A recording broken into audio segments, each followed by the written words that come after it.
दोस्तों, दिवाली के अगले दिन मनाया जाता है एक ऐसा पावन पर्व जो हमें भगवान श्री कृष्ण की भक्ति, धरती माता के प्रति सम्मान और प्रकृति की शक्ति की याद दिलाता है। जी हाँ, आज हम बात कर रहे हैं गोवर्धन पूजा की, जिसे अन्नकूट पर्व के नाम से भी जाना जाता है। कहते हैं इस दिन अगर सच्चे मन से गोवर्धन महाराज की पूजा कर ली तो साल भर घर में अन्न की कमी नहीं रहती, लक्ष्मी माता वास बना रहता है और जीवन में सुख समृद्धि आती है।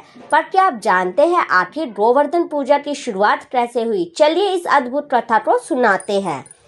बहुत समय पहले जब भगवान श्री कृष्ण बाल्यावस्था में गोकुल में रहते थे तो वहाँ हर वर्ष इंद्रदेव की पूजा की जाती थी। गोकुलवासी मानते थे इंद्रदेव वर्षा करते हैं, जिससे खेतों में अन्न उपजता है, गाय को चारा मिलता है और जीवन चलता है। एक बार छोटे कृष्ण ने यह देखा कि सब लोग इंद्रदेव की पूजा में व्यस्त है। उन्होंने प्रेम से पूछा, माँ यशोदा, ये सब क्या कर रहे हैं? माँ ने कहा, बेटा, हम इंद्रदेव की पूजा करते हैं ताकि वो वर्षा करे और हमारी धरती हरी भरी रहे।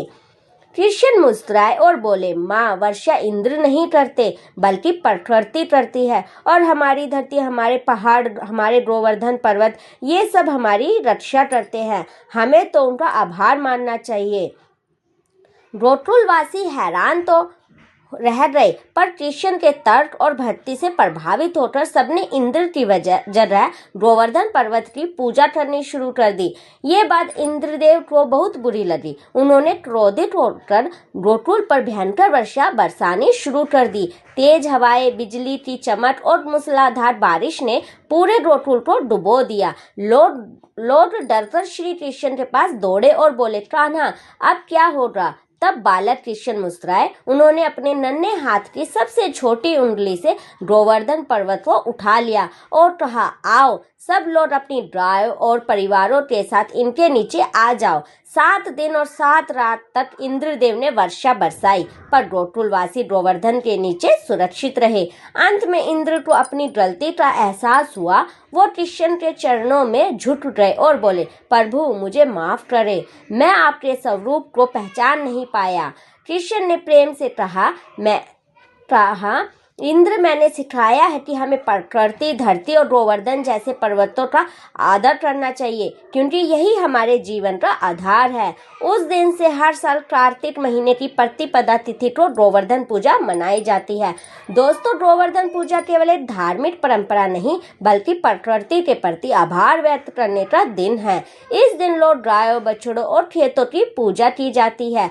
कहीं अन्नकूट मनाया जाता है,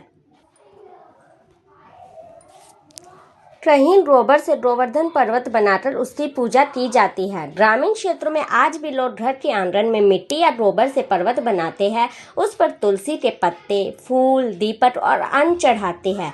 फिर पूरे परिवार के साथ उसकी परिक्रमा करते हैं। कहते हैं जो मन से गोवर्धन पर्वत की पूजा करता है उसके घर में कभी अन्न की कमी नहीं होती।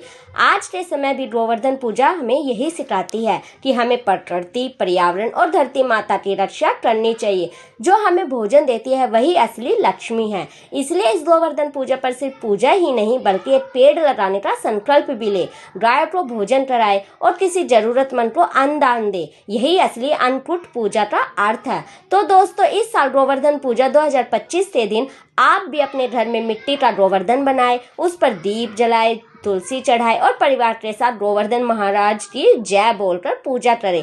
याद रखिए, जहाँ गोवर्धन की पूजा होती है वह स्वयं श्री कृष्ण का वास होता है। जय श्री कृष्ण, जय गोवर्धन महाराज। अगर आपको यह कहानी और जानकारी पसंद आई हो तो वीडियो को लाइक करें, गोवर्धन पूजा की शुभकामनाएं कमेंट में लिखिए और इस वीडियो को अपने दोस्तों व परिवार के साथ शेयर जरूर करें। हर घर में गूंजे जय गोवर्धन महाराज की।